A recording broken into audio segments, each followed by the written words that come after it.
ఇప్పుడు నేను చెప్పే అప్డేట్ ఏంటంటే, తనూజ గారి ఫ్యాన్స్ అందరికి పూనకాలు లోడింగ్ లాంటి అప్డేటే సూపర్‌గా ఉంటుంది. తనూజ గారైతే ఒక కొత్త మూవీ అయితే చేస్తున్నారు. ఆ మూవీ ప్రొడ్యూసర్ అయితే మామూలుగా ఉండడు. అసలు ఆ మూవీ ప్రొడ్యూసర్ ఎవరు? తనూజ ఎలాంటి మూవీ చేస్తది? దాని గురించి మాట్లాడుకుందాం. ఇప్పుడైతే తనూజ గారు ఆగస్టు 28 పార్ట్ టైమర్స్ అనే వెబ్ సీరీస్ అయితే వస్తుంది.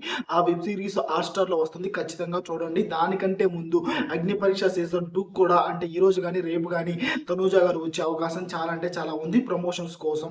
ఇప్పుడైతే తనూజ గారు ఒక న్యూ మూవీ చేస్తున్నారని చెప్పే కదా, దానికైతే ప్రొడ్యూసర్ అయితే కిరణ్ అబ్బవరం గారు. చెన్నై లవ్ స్టోరీ మీరు చూసారా? ఓకేనా. ఎస్ఆర్ కళ్యాణ మండపం మీరు చూసారా? అందులో ఉన్న హీరో కిరణ్ అబ్బవరం గారు. ఆయన మూవీ చేస్తే ఎంత బాగా ప్రమోషన్ చేసుకుంటారో, ఆ తర్వాత ఆయన ప్రొడ్యూస్ చేసినా కానీ అంతే బాగా ప్రమోషన్స్ అయితే చేసుకుంటారు.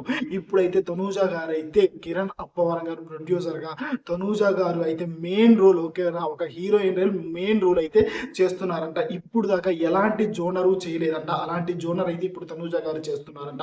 తనూజ గారు అయితే ఇన్స్టాగ్రామ్ స్టోరీలో అయితే పెట్టారు, ఇలాగే తనూజ అంచెలంచెలుగా వెదగాలి అని నేను గట్టిగా కోరుకుంటున్నా. ఇలాంటివి చూసినప్పుడే మనసుకు ఆనందంగా ఉంటుంది. బిగ్ బాస్ లో వాళ్ళు ఎవరైనా కానీ ఇలా ఎదుగుతుంటే చూడాలి అనిపిస్తుంది. ఎందుకంటే వాళ్ళు బిగ్ బాస్ లో ఎన్నో కష్టాలు పడ్డా కానీ బయటకు వచ్చిన తర్వాత ఇలా ఎదుగుతుంటే తనూజ లాగా సూపర్ గా ఉంటుంది. తనూజ ఇలాగే అంచెలంచెలుగా ఎదగాలి అనుకున్న ప్రతి ఒక్కరూ లైక్ కొట్టండి, కామెంట్ పెట్టండి. ఖచ్చితంగా మన ఫ్యాన్స్ అయితే, తనూజ ఫ్యాన్స్ అయితే ఖచ్చితంగా మన ఛానల్ అయితే ఫాలో అవ్వండి. చూద్దాం ఎంతమంది ఫాలో అవుతారు. తనూజ ఇలాగే ఎదగాలి.